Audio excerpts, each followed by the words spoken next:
Hey, welcome to News You Can Use. I'm your host, BG. It's no doubt playgrounds are places where kids have fun, especially this one here at Ronald McDonald House, Toronto. But it's not just fun that kids have here. Their lives change here. Take a look around. This is Ronald McDonald House, Toronto, and it's a home away from home for so many families who are going through some of the most difficult times in their lives. Now, before I go any further, I do need you to do a few things like subscribing to this channel, tapping that notification bell, and make sure to follow us on all of our social media. Those details, by the way, are in the description below. You know, or did you know, that 1 in 4 Canadians have either stayed or know someone who has stayed at a Ronald McDonald House in this country? I think it's time we talk about the impact.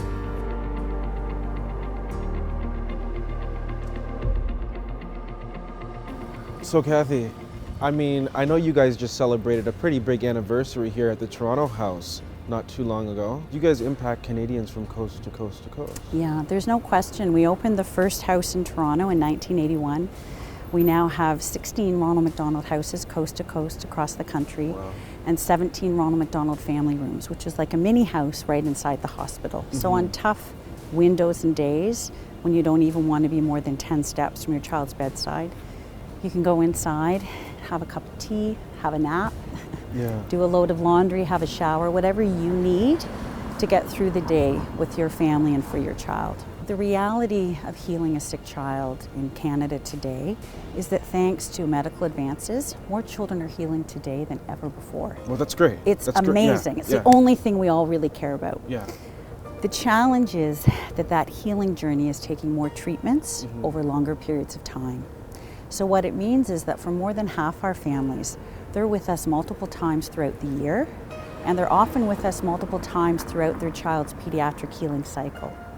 And the longer you're with us back and forth and going through that journey, the good news, your child's getting better and stronger. The tough news is you may be leaving your job, you're leaving your home, you're incurring expenses for accommodation and travel that you never anticipated. You have other members of your family who can't always be with you unless they're with you here at the house. Your entire support system that your life is built around is just not there. But I can only imagine how much, demand is out there. Yeah, no, you're absolutely right. There's even more demand than we would have ever anticipated. The reality of how pediatric healthcare is delivered in our country today is there's only 16 children's hospitals across the entire country, and here in Ontario, just 6. So if your child is seriously sick or ill, you'll have to travel to get the health care that they need. And for most Canadians, and certainly all of Ontarians, 65% of Canadians don't live somewhere at the Children's Hospital. See, that's the part of free healthcare people don't talk about, because that part isn't free. In Toronto, 3 visits with a family of 4 or 5, it's up to $38,000 in out-of-pocket expenses in the first year. And so for many families, if they don't have a Ronald McDonald House, what do?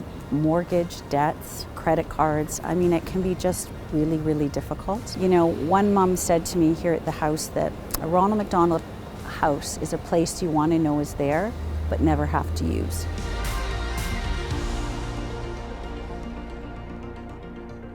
Can you share a little bit about your backstory with Tristan and what he kind of had to go through? Yeah, so Tristan was born quite normal when he was born, but he was born with an extremely rare immune disease. Okay. So when he's about 5 weeks old, he got a bit of a fever. We took him to the hospital and he needed a blood transfusion. So with his disease that he has, he needed many blood transfusions and ultimately a bone marrow transplant. So he was in the hospital for 1 month for that. Wow. And then we had to stay close to the hospital for another 2 months. So 3 months total that we stayed here at the Ronald McDonald House. Wow. What were those few months like as that process was unfolding for you? It was really scary when we first found out he was sick. We didn't understand. It was an extremely rare disease. So the first 4 stays was just me staying with him in the hospital. So, my husband was home with my daughter. We couldn't have both of us at the hospital, and even if we could, we had to take care of my daughter. Now it's really hard to not have the support. When my husband and daughter were able to come here, and less than 10-minute walk from the hospital was amazing. Just being able to come here for a few hours. My daughter was able to go to school here. which was amazing. And luckily That's a big deal. It was a huge deal because we didn't want to pull her out of school and everything going on. But there's a school here. She transitioned really easily to that. We were lucky that there were 2 little girls around her age here at the same time, so she had friends that she could play with. My husband was able to work remotely while she was in school when we were in the hospital, because after we were discharged, we were still here. We were still at the hospital quite frequently. You know, if there was one thing you could say to, I guess, the staff here who work here to make this place such a special place, what would you want to say to them? I can't even thank them for everything they did. There's all the support that they have to do, but just they got to know us and our family, and knowing our names and what kind of stuff my daughter liked. It was just, you would come down and you would know who was at the desk, and they would know everyone's names and what kind of things Jasmine liked. That's my daughter. And so their job just it means so much to us when you're going through the worst time of your life, to have that kind of support around you.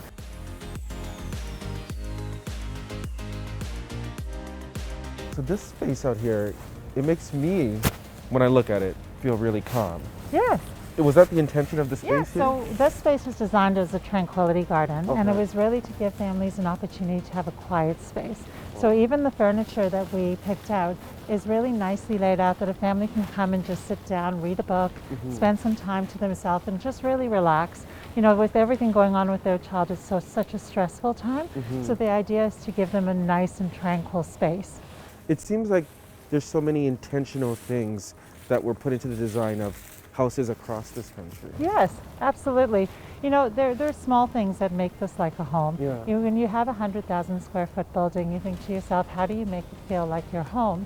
So we really have a lot of little things, like over here, this tree, for example, in the summer when you can see it, it's shaped like a heart underneath, and these beautiful tulips come out. Right. And it just, you know, you look from the top over there, family looks out and they see this beautiful heart-shaped tulip tree. I noticed when I came into the park, there's a little star over here. Yes. So when a child does pass away, we do light the star for 24 hours.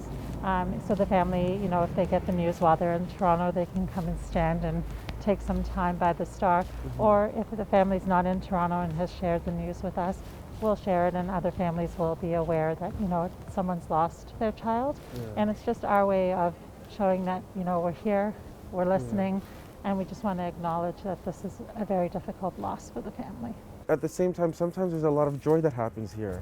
There is. Right. And what's so amazing about RMHC is that we really go out of our way to make this experience that much more for a family. Yeah. So while they're going through a difficult time, we try to bring joy in so many different ways. For example, we provide meals for families. It's amazing, and it's a hot home-cooked meal cooked in our kitchen for them. And we also have a school. So for siblings or patients, we offer a fully accredited school, and we also offer a fully accredited camp. We also provide programs. So again, right now they're online, but before they were in person. And the food's good too, right? The food's delicious. Okay. I love a good cooked meal, I'm not gonna lie. Talk about home-cooked meals. Let me tell you, amazing. I'd love to know, is there one particular story or family that you know, you always remember that sticks with you? If there is, when we were at our previous house on Gerrard Street, my office was on the 2nd floor, and it was right outside an elevator. And there was this little girl named Alexi, and she would come to my office, which was really tiny. It was like a closet. And she'd come and she'd talk to me, and then she'd go in the elevator, and every time she'd go up one floor, she would scream, "Bye!" And I would scream from my office. Everyone was staring at me like, "Bye!" And I was like, "Bye!" And until she got to her 5th floor, I was still screaming bye. And then I would sit down, and my phone would ring, and she'd be like, "Hi!" And, you know, Alexi did pass away. You know, a few months later, and every time I see an elevator door open, or every time, you know, I hear someone yell "bye" from far away, I think about her and her impact, and I think about why we're here.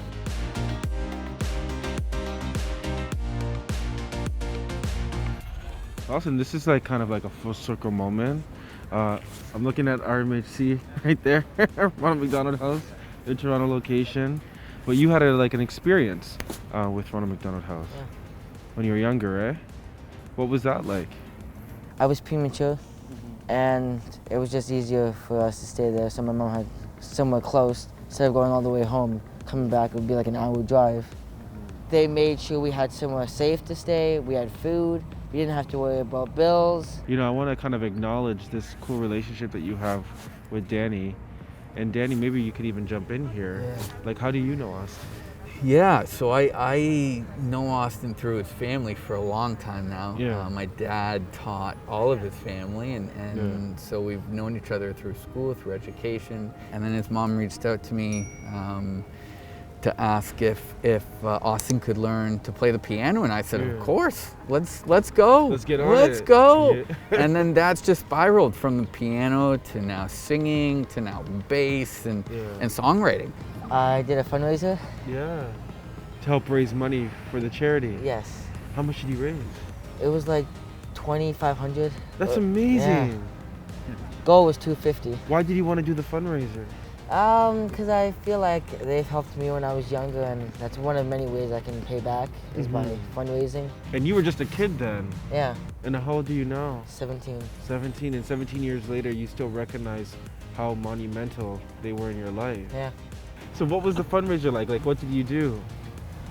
I made a song for the holidays called The Joy of Giving, and we put that out, and they donated, and then they got sent the song to whoever donated. Yeah. And then who heard the song? The Alcals. Yeah. Yeah. Yeah. So if That's pretty big. If I could jump in for a sec. Yeah, no, this is when you need to jump in now. Teacher heard the song. Yeah. We're in a music lesson. Austin says, my teacher heard the song. They asked if we could show their friend who's a drummer, and I said, yeah, we can totally do it. And so we popped on to the campaign that night, and the entire goal of $250 was met like right away, and it was the Art Kells band who donated $250 and then went out of their way to send them a private message on Instagram to say, we love your song. Are you gonna do another song? For sure. Yeah? What's this next song gonna be inspired by? Don't know yet. I think we need to hear some soul. I ain't no Aretha. No Aretha. You know, you talked about the growth that RMHC has seen in terms of servicing Canadians. Yeah.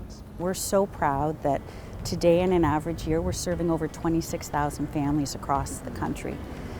But the heartbreak is we're turning away over 3,300 families every year. Yeah. And those are only the families that we know. Those are the families that make it to our wait list and don't get in. We know that across Canada, 1.2 million pediatric hospitalizations annually, and of those, over 55,000 families each year have to travel more than 100 kilometers to get the health care that their seriously ill child needs. Today, we have 521 bedrooms across the country. Our vision is to grow to 922 bedrooms so that we can meet the next level of capacity and growth. And we're speaking with the federal government, the provincial government, of course, all of our partners and donors to try and raise the funds that can enable us to grow to the next level and be there for families. As we grow, the essence of who we are won't change.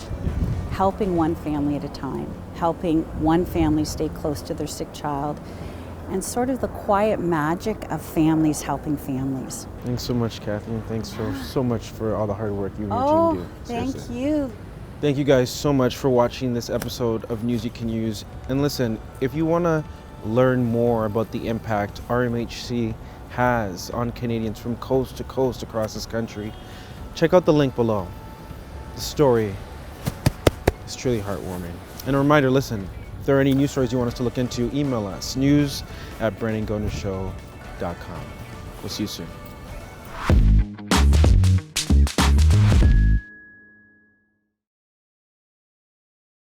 Hey BG Squad, thanks so much for checking out our channel. And listen to this, we have more great content for you, like this video right here and this video right here.